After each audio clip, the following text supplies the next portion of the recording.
Malik Wright here, joined with my co-host from the West Coast, Daniel. How's it going? Pretty good, man. Pretty good. How about yourself? It's great, man. Listen, it's a lot we got to talk about. But first, I want to tell people where to find us at.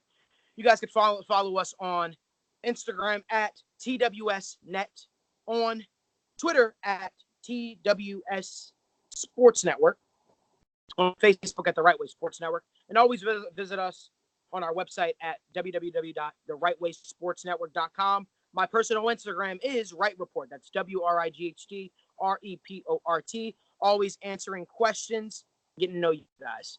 Alameda, tell them where to follow you at. You can follow me at Alameda Views, Alameda_views, and that's on Instagram and pretty much the Wrightway Sports Network, baby. Let's go. Listen, all right, so now that all the other stuff is out of the way, right? Let's get right down to it. Week one of the NFL was an exciting week. It was an exciting week. A lot of things happened. A lot of stuff to talk about. But, for sure. Alameda, I'm going to let you start. Ooh. What was your most exciting game of week one? What excited you the most? There's so many exciting games for me, dude. But honestly, the one most exciting for me, the Vikings versus Falcons. Why? Why, Malik? Ask me why. Yeah. Why? The reason is I've been harping on the Vikings, dude. I've been telling everyone, dude, the Vikings are winning the NFC North. They're going to win the NFC North. From week one, I'm going to say it. From week 2, week 3, week 4, up until week 16, week 17, into the playoffs. And I'm going to keep saying it. But exactly, and everything that I've been saying all offseason long happened. It happened. First off, I want to say the defense. Oh, my God, dude. Their defense absolutely came out firing. Physicality. Guess how many turnovers they had? Guess. 4. I'm sure you're going to tell me. 4. All right, 4. And against who are they playing? The Falcons, right? The Falcons are pretty good on offense, right? Falcons pretty good. They have one of the best quarterbacks in the league. Former MVP Matt Ryan. Pretty good. How many points they put up? Falcons only put up 12. So Vikings defense absolutely clobbered Matt Ryan. Matt Ryan was not comfortable all game long if you watched it. And the Vikings offense, guess how many times they threw the ball? Guess. They didn't need to throw it 10 times. They threw the ball 10 times all game long. But they were running. Dalvin Cook, when he's healthy, top 10 back in the league easily. They brought in a new offensive coordinator. That's why their ground game is absolutely insane. Offensive line's looking great. And they won 28-12. There's nothing more I can say. The Vikings look great. They played, they executed, and that's pretty much it. Now, I'm not here to downplay the Minnesota Vikings, right? But we all know the Minnesota Vikings. We know the Minnesota Vikings from years past. And trust me, there's nobody that wants to see the Minnesota Vikings succeed more than myself, right? They got the former defensive coordinator of ours, who I respect a lot, in Mike Zimmer, over there as the head coach. The problem is the Minnesota Vikings have always been the Minnesota Vikings' biggest threat. You hear me? Yeah. They've always been their own worst enemy, especially in times when it mattered most. They have the talent to succeed over there. They've got a capable quarterback in Kirk Cousins, who they're paying like a capable quarterback to get the job done, right? But I'm not too sure to just crown him just yet. Now, all the while, I will admit the Packers' offense to me, I'm sure we'll get more into that later in the show. The Packers' offense didn't seem too inspiring. You know, I don't feel like Aaron Rodgers completely fits Matt LaFleur's system. But with Aaron Rodgers at the helm at starting quarterback, you can never count them out in just week one. Second, bringing to my next point, the Bears defense. The Bears defense is a real thing. Khalil Mack is a real thing. It's a real thing. Let's not negate it and act like it's not. It is a real thing, right? And if we know one thing about good offenses, how do you stop a good offense? A good pass rush. You get to the quarterback, it changes the entire dynamic of a game. So it brings me to what? Why is Malik saying all this? Why is Malik saying that the Bears? Because it does not matter how the Packers and Bears go face against each other, right? It doesn't matter, right? Because at the end of the day, that's one game. That's week one, right? I'll give the Packers offense the benefit of the doubt, and I'll give Mitchell Trubisky's decision-making the benefit of the doubt. But what I will not give the benefit of the doubt, I am not ready to call the Minnesota Vikings the NFC champion. I understand the NFC, I'm not ready. I'm not ready to call them the NFC, North champions. Because in too many years, I've seen them struggle. That's not to say this team isn't capable, because I think this team is as capable as any team in the division. But I've got to see more. Exactly. You got to see more. I completely agree with you. One thing I will go off of, my game, the game that surprised me the most out of all the games. Well, it's a redheaded quarterback over in Cincinnati by the name of Andy Dalton. If I'm not mistaken, if I look behind me, his jersey's right there. For those of you who haven't been following me for years at this point, or listening to me for years at this point, I am a huge Cincinnati Bengals fan, but I'm also a realist. And I've said from the opening of training camp, from the moment they made this hire of Zach Taylor, who I had the opportunity to meet, I said, listen, Andy Dalton will have his best year statistically under this coach. And people laughed at me. People hemmed. People hawed. People said, what? No, draft Dwayne Haskins. I said, no. No. Trust me. Trust me on this. Andy Dalton. Andrew Dalton, right? The quarterback from TCU. Very successful quarterback from TCU. He's meant for a system like this. And what I saw on Sunday is I saw Andy Dalton and his West Coast / zone scheme go into Seattle and outplay Russell Wilson. That is not a biased opinion. Yeah. Ladies and gentlemen, that is a stat and that is a fact. And that's what we deal with here at the Wrightway Sports Network. We deal with facts. The fact is Andy Dalton threw for 418 yards. And as it stands right here today, Tuesday, on the East Coast time, it's 11:08 p.m. Andy Dalton leads the NFL in passing. Well, I haven't checked lately, but the next game is on Thursday. So Andy Dalton is going into week 2 as the NFL leading passer. I say all that to say what? Because every national media, ESPN's, the Bleacher Reports, all those guys said the Bengals were the worst team, and nobody's talking about it. They're flying under the radar. We'd rather give more attention to Antonio Brown and the Ravens going up against a lackluster Miami Dolphins defense who clearly have quit on their head coach in week 1. Yeah. But I'm willing to give my Bengals the praise. 418 yards. Andy Dalton goes into Seattle, and they lose by not 2 points, not 20 points like some people were suggesting. Ask me how many points they led by. They lost by, Alameda. How many? They lost by 1 point. 3 red zone opportunities missed in which we could have won the game. I'll leave it at that. I don't want to talk too much about the Bengals because guess what? It'll make people's heads explode because I know you guys can't comprehend that just yet. But mark my words. The Cincinnati Bengals are for real this year. At me. I respect that. I completely respect that. Like, literally today, I was on Bleacher Report, like you said, looking at the power rankings after week 1. After they clearly, I'm not a Bengals fan, guys. I'm a Patriots fan. I saw with my own eyes, they clearly outplayed the Seattle Seahawks. Go look. How many more yards do they have than the Seahawks? 196. 196 more yards than the Seahawks. In the Seattle Seahawks Stadium. You know how hard it is to play there? And with a rookie head coach. So with no AJ Green. Yep. With all that, right? No Joe Mixon. They clearly outplayed them. Obviously, they lost by 1 point. But ask me, Malik, what was their rank out of 32 teams? What did Bleacher Report rank them after that one game? What was their rank? 27th, Malik. 27th. We'll leave it at that. There you go. That's who we're following. These are the national media outlets that we follow. And I'm not about bashing, but these are the people that we follow. These are the people who we get our news sources from. These are the people's opinion who we live and die from. Ladies and gentlemen, just because I said it doesn't mean you can't go and research it. So do me a favor. Here's something. Research it. Yeah. So with that being said, let's actually taper that into this next team. Oof. Let's stay in the AFC North. I already know. Let's talk about the Super Bowl champions on paper. Let's talk about Odell Beckham's team. Let's talk about the team that allowed their star wide receiver to wear a $350,000 watch in the game. Let's talk about their team that had a rookie head coach. Let's talk about the team, right, that allowed their starting defensive tackle to tell one of the referees to go F themselves during the game. Let's talk about everybody's beloved and America's teams, the Cleveland Browns. Wow. Let's do it. Let's talk about it. Let's do it. I'll let you start. All right. First off, I just want to say we both knew this was gonna happen. We both knew before the season. We were talking about it. We both knew. We'll go in depth later. We'll look at their schedule. We both knew this team, the Cleveland Browns. This has nothing to do with the team. They're facing one of the toughest early season schedules in the entire league. All right, that's just the schedule. Coming out game 1, right? Cleveland Browns, Super Bowl expectations, all this about the Browns. What do you think the Titans felt about that? What do you think Titans felt Disregarded. Disregarded. They felt top 5 defense last year. They felt disappointed. Yeah, disregarded. That's the big word. And what did they do?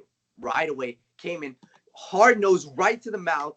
Baker Mayfield's getting hit play after play after play. This had nothing to do with talent. This had nothing to do with Baker Mayfield, Odell Beckham, Jarvis Landry. This is games won in the trenches. And who won in the trenches? The Titans. It's not about the flashiness. It's not about the watches. It's not about the $350,000 watch. It's about in the trenches. And who won in the trenches? The Titans did. So this is where I'm going to differ from you a little bit, but kind of stay on the same path. Yeah. You say it's about the trenches. You say it's about who wanted it more. But I say it's personal. And hear me out. Listen to me. The reason why I take it a step further when it comes to the Cleveland Browns is because what Sunday showed me wasn't just a team that overlooked the Tennessee Titans. What Sunday showed me was a team that had the lack of respect for their head coach.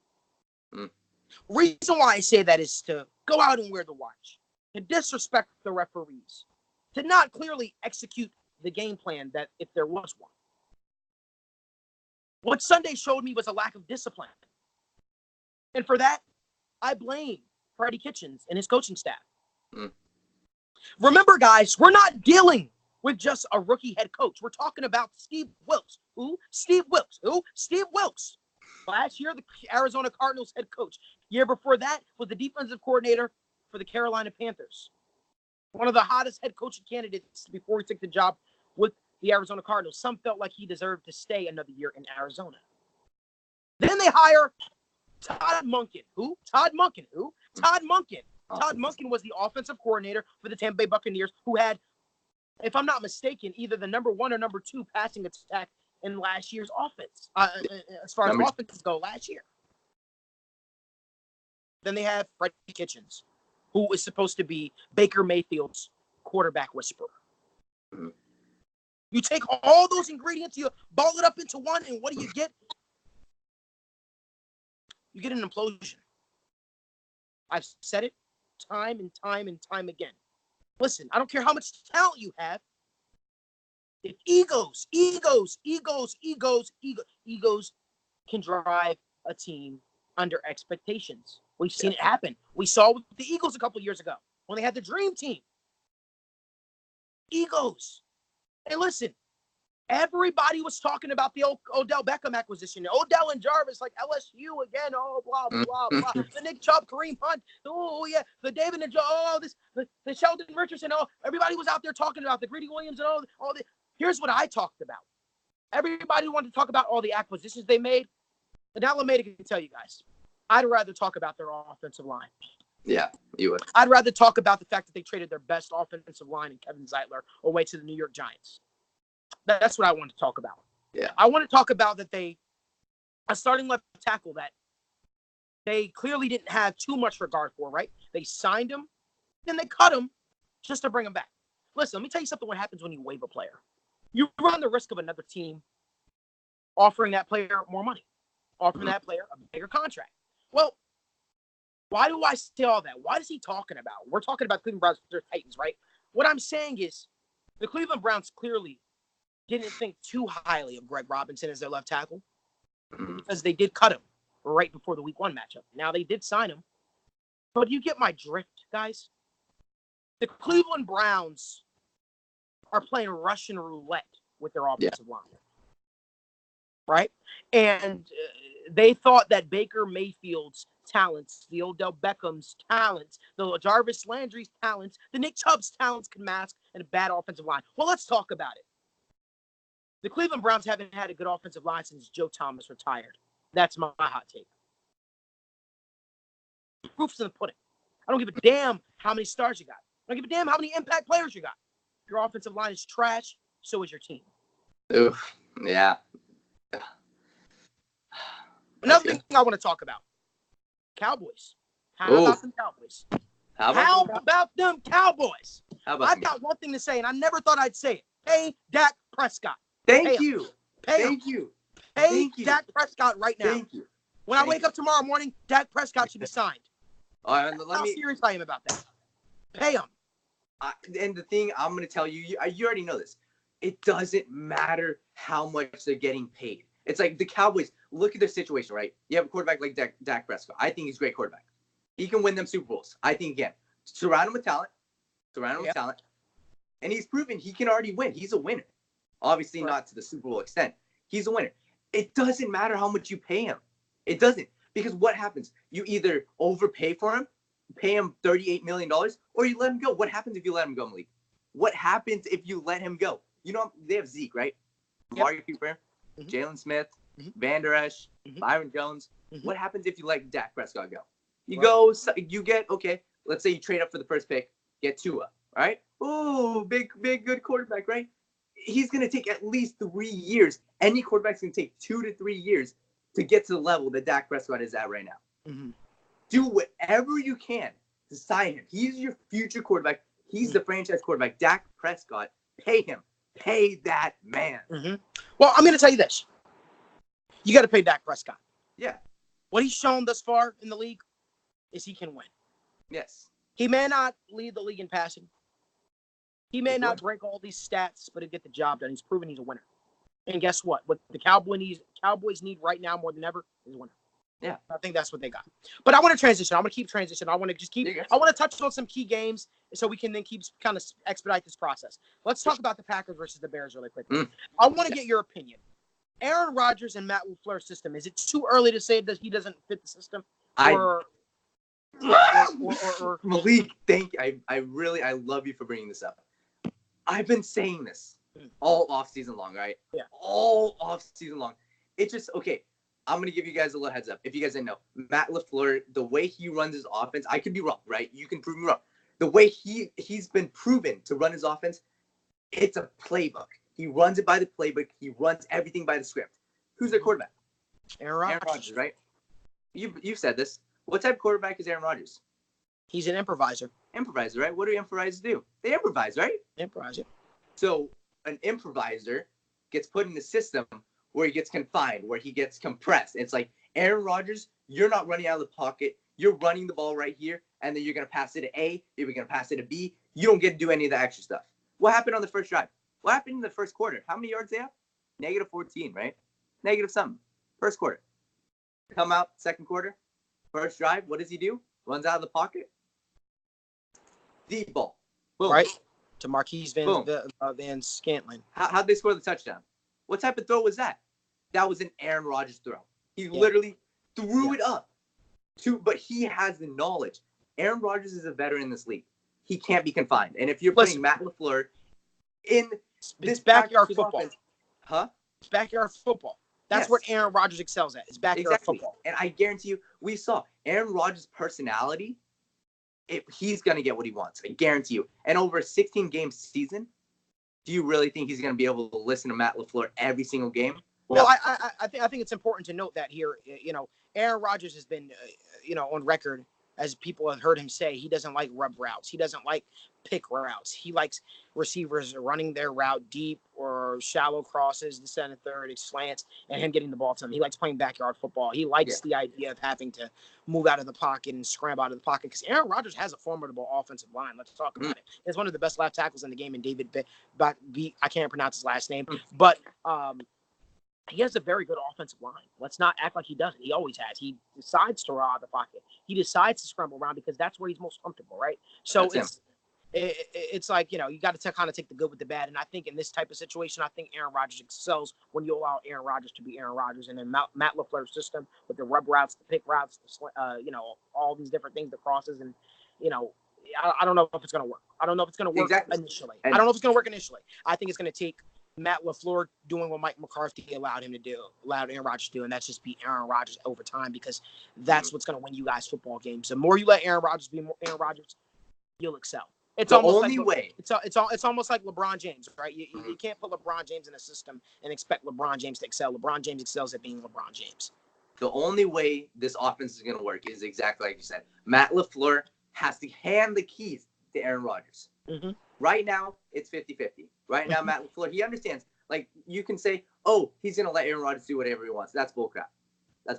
It's 50-50 right now. The minute he gives the keys to Aaron Rodgers, obviously he's still calling the plays, but the minute he gives him full freedom to do whatever he wants, that's when they'll be good. I just think over 16 games, it's not going to happen. They're going to butt heads too much. It's not going to work. Going to work. Couple key things to note on. Just want to bring these up. Deshaun Jackson, amazing return to Philly. Ooh. Amazing return to Philly.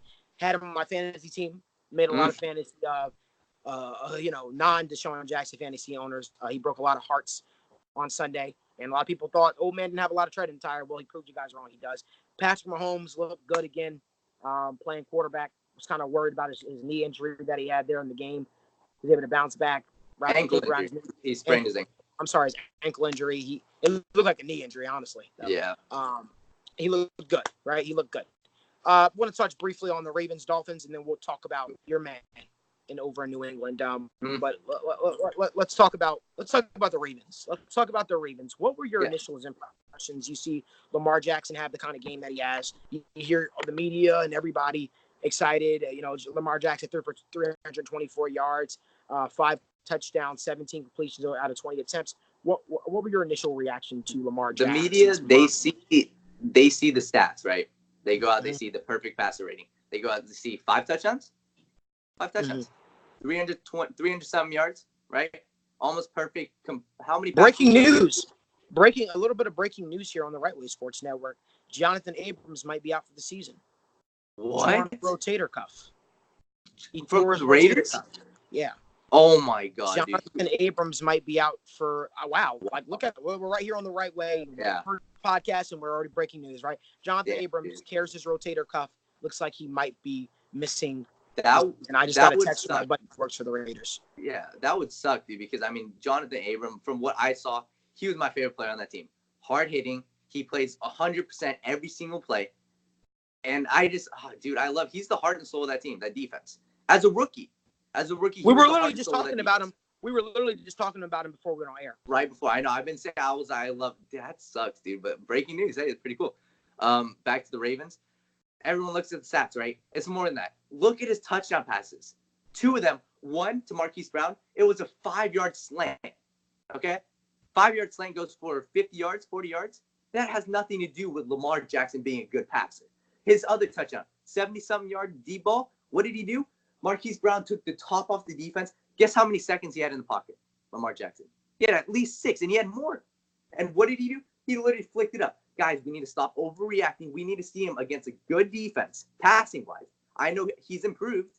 Obviously, he's improved, but we got to see more. You can't just go off this and say, oh, he's as good as Matthew Stafford. Oh, he's as good as Patrick Mahomes. No, we got to see more. This is against how bad are the Dolphins? Worst team in the league. We got to see more out of this. We got to see more. And also, what I'm going to see next week, they didn't run the ball as much this week. But this is a ground and pound team. Run first. Next week, we'll see. Who are they playing next week? I don't know. They're going to be running the ball, and we'll see if Lamar Jackson can keep it up. But I just tell everyone, Mark Ingram did rush for 107 yards. What? Mark Ingram did rush for 107 yards. Yeah. On 14 carries. So Lamar not too Jackson. bad. We got to see more. We got to see more. To me, I saw a Miami Dolphins team that absolutely gave up. They absolutely gave up on their team. They gave up on the season. They realized that this team is tanking regardless of what the head coach comes out and says. And I think the proof's in the pudding. I think regardless of what happens next week, guys, hold your horses. Let's not be so quick to grade the Ravens out to be a top team. And this is not me hating on the Ravens. This is absolutely just the proof in the pudding. I think Lamar Jackson is a fine quarterback. I just don't think Lamar Jackson is on the level people are making him out to be right now. I think that got to hold your horses on it. I heard one NFL analyst say Lamar Jackson was going to win MVP this year, and I was like, at that point, I said, this is why I stopped watching NFL TV. This is why. But switching gears here, as we're running out of time here. Yeah. Yeah, for sure. I mean, time flies when you're having fun talking sports. But Antonio Brown, I'll let you take it away. Antonio Brown, I don't know. I'm a Patriots fan, huge Patriots fan. So when you see the news, you get Antonio Brown, obviously excited, but then there's obviously a little dirt that comes with him, right? But you think, all right, we got Bill Belichick, right? We got Robert Kraft. We've taken guys like Josh Gordon, guys like Randy Moss, and we've turned him around, right? You don't hear a single peep. I know Josh Gordon's had a little up and down, but he's playing right now. Randy Moss, great career. Then we get the news. Antonio Brown, what was it? What was the news? Antonio Brown, he's being allegedly accused. Allegedly. I want to say that because I'm very big on the law. I'm very big on innocent until proven guilty. Antonio Brown's being accused of sexual allegations towards his former trainer. The details that I've seen on the story thus far have been less than. They have not looked good on either part, but they haven't looked necessarily favored the person who's accusing him. So I want to wait. I want to see how this whole thing plays out before I jump to any conclusions. I honestly don't even want. I actually don't even have a comment on it, honestly, because I like to allow that to play itself out in the law. Exactly. Like, it definitely has to play itself out. But I think it just sucks. Like, the media, I know we're a media company, but it sucks because the big time media companies, they're all going to push this narrative. And I mean, we've seen it obviously in the offseason. Antonio Brown's being seen as the bad guy, right? And even though it's innocent until proven guilty, we know absolutely no facts on this yet. Everyone's going to keep going on under his Instagram, putting clown, you suck, go to jail or whatever. Like, you guys need to stop the hate and just wait. We need to see the information. We've got to see it, but fans are going to be fans. Yeah. People who follow sports are going to be follow sports, and it's very tough. It's a tough ask for anyone to tell them not to act on emotion, right? People, you pile in how Steelers fans feel about him. They think the Steelers fans feel like the world is crumbling right now because Antonio Brown left them and their passing offenses was absolutely horrendous. The Raiders feel like Antonio Brown missed out on a great thing, and you got the rest of the NFL pissed at him because he joined America's enemy, which was the New England Patriots. And so you're going to deal with that, right? You got to take the good with the bad. And, as an athlete, you got to be able to put that behind you. He knew what he was getting himself into when he joined the New England Patriots. He knew the backlash he was going to receive. One can almost say that this was on the same level as Kevin Durant joining the Golden State Warriors to an extent. I mean, the power shift in the NFL is pretty severe with Antonio Brown having Tom Brady throw him the ball. So I mean, regardless of how maybe that was a little out by me saying that's comparable to KD, but needless to say, it has a huge impact on the game. It has a huge impact on the season, and if that team stays healthy and Antonio Brown actually does suit up for the New England Patriots like we're all anticipating, I don't see a team in the NFL able to stop them. No. So with all that being said, I think that the one thing I want to touch on about the Antonio Brown situation is I want to say, before we're quick, and you guys heard me say it in my last video for those of you who have been following me, I said, Antonio Brown, before we're quick to say Antonio Brown is a head case, he's messed a good thing up. I personally am under the belief that Antonio Brown knew what he was doing. I believe Antonio Brown had every intention on never playing a game for the Oakland Raiders. Why, you ask? You have to look at his actions throughout the entire time. I think at one point he was keen on playing with the Raiders, but when he actually suited up for the Raiders and he probably saw in his mind that they really didn't have a legit championship opportunity, and that's what Antonio Brown's about right now. He's about chasing championships. We're forgetting, right? Let's talk about a timeline. Antonio Brown asked to be released from the Pittsburgh Steelers. He has to be traded from the Pittsburgh Steelers. Yeah. First he has to be released. They said no. He asked for a trade. He said okay. He said, I want to be traded to the New England Patriots. Right? They went out and seek the trade. They said New England Patriots. The Steelers said, absolutely not. We will not trade you to any team in the division, and we will not trade you to the New England Patriots. Those are teams that are off limits. Absolutely not. Because everybody knew the shift in power that him joining the Patriots would have caused. So he asked to join the Patriots. They said, absolutely not. He joins they had a trade in place for the Bills. regardless of what the Bills come out and say, this is the truth. The Bills and Antonio and the Steelers had a trade in place for Antonio Brown. Antonio Brown said he would never show up. He would keep threatening to retire. They said, okay, the next deal. They said they wasn't going to go with the deal because Antonio Brown wasn't going to go, be a Bill. Then they said, how about the Raiders? The Raiders wanted him. He said, okay, I'll sign there. Boom. They actually, he didn't want to play there at first. They sweetened the deal. They gave him more money. It was supposed to be guaranteed money, but he never got. Then the situation took place there. He gets there. Then it was the helmet situation. Oh, blocking my eyes, the vision. Then he went on a whole crusade where he, filed a couple grievances with the NFL, lost both grievances. And now he's getting paid to wear a helmet from an outside company that the NFL had to approve.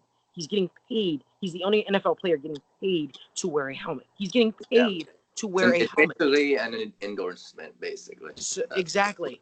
And so he gets paid to wear that helmet. And then he felt like the team didn't have his back.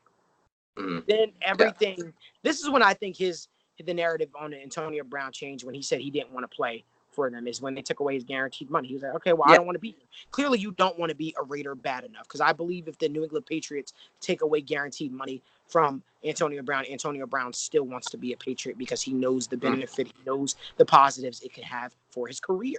Let's call it what it is. Literally, the guy gets released from the Raiders. He fights with Mike Mayock, calls Mike Mayock out of his name and all these disrespectful, racist comments. Yeah. And he gets his release. They also said that he was, he hired a social media expert to see how he can, get his way out of being a Raider. Yeah. It happened. Less than 5 hours later, he's a Raider. He signed with, he's a Patriot. He signs with the Patriots. He's a happy-go-lucky guy. He's no longer the crazy, bony Tony that we know. And now he's a New England Patriot. The guy has equally come to his senses. You haven't seen one tweet other than LFG and business is booming for New England. I'm on my way. You haven't seen any other crazy tweet. It seems like Antonio Brown is all about business. And that's why I said in my one video, I think Antonio Brown duped the entire NFL. He got his way. He got what he wanted. And, the Steelers missed out on draft picks. The Raiders missed out on draft picks, and now he's New England Patriot. He's getting paid from a company to wear a helmet. He's getting paid from the New England Patriots. Life couldn't be better. I think for me, Antonio Brown, he's making everything about himself. I saw an interview, I think it was, I don't know when it was, but he clearly said, he's like, I've proven it. He was a 5th round draft pick? Yep. 5th or 6th round? 5th round. He's proven his worth in the league. He doesn't need anyone's pity. He's proven it. So now he's going to do everything for himself. That's why I think when he joined the Raiders, he was perfectly set on playing for them. I think so. He got his money. He's like, let's go. Let's get it. But the big turning point, once they took away his guaranteed money, once they said, Antonio Brown, you're not guaranteed your $30 million, you're going to play a week-to-week deal, he's like, no, I want out. I want my guaranteed money or else I won't play for you. And I think at that point, he's like, all right, where else can I go? And the New England Patriots called, baby. So understand something. Let me stop you right there, right? Yeah, we're literally running out of time here, but I want to say this. If the Patriots tell Antonio Brown none of your money is guaranteed, do you think he leaves the Patriots? Because I can answer that question for you right now. He doesn't. Right now in Antonio Brown's career, he's about Antonio Brown. Yeah. He knows the benefit of him joining the Patriots team and the opportunity for him to win a ring. His legacy, if they win it, that's in his legacy forever. He's a winner. That's what he's about right now. Now, could I see him joining the Patriots for a year, then leaving afterwards? Absolutely. Yeah. I can see him doing that. Right now, it's not about the money so much. I think it's all about Antonio Brown. It's all about Antonio Brown and what's best for Antonio Brown's legacy. And right now, what's best for Antonio Brown's legacy is Tom Brady, the GOAT, and the New England Patriots. Yeah. With that being said, guys, I want to thank you guys all for tuning into the Wrightway Podcast live here on produced by the Wrightway Sports Network. You can follow our YouTube channel. Make sure you like and subscribe at the Wrightway Sports Network on YouTube. We'll be pumping out daily content every single week. We look forward to continuing to bring some stuff to you. You can find Alameda on Instagram at Alameda_views. You can find me on Instagram at Wright Report. That's WRIGHTREPORT. Guys, I'm always taking questions, always listening to our listeners.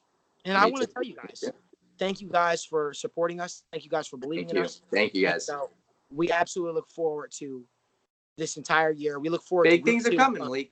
Big things coming, everyone. I promise you guys. Big things right here. Every Tuesday night? Every Tuesday night. Every Tuesday night. Once again, as I said before, guys, Tuesday nights will never be the same again. And with that being said, I hope you guys all have a wonderful rest of your week. And we will see you next week live here. See you next week.